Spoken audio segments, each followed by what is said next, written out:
This free tutorial will be showing you how to turn on Google Safe Search online for iPhone completely for free. If this helped, drop a like, share the video, and subscribe for more. Presets and effects for life, click the link down below and enjoy the tutorial.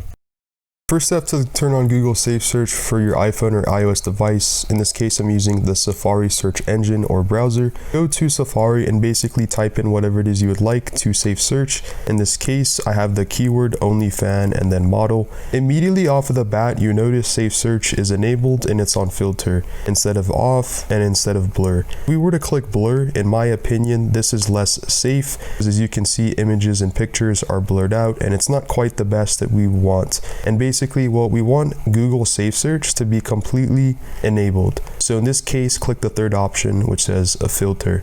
So now you notice immediately right off of the bat, instead of having things that are blurred, everything is completely filtered out. So Google Safe Search has been completely enabled online for iPhone and iOS device completely for free.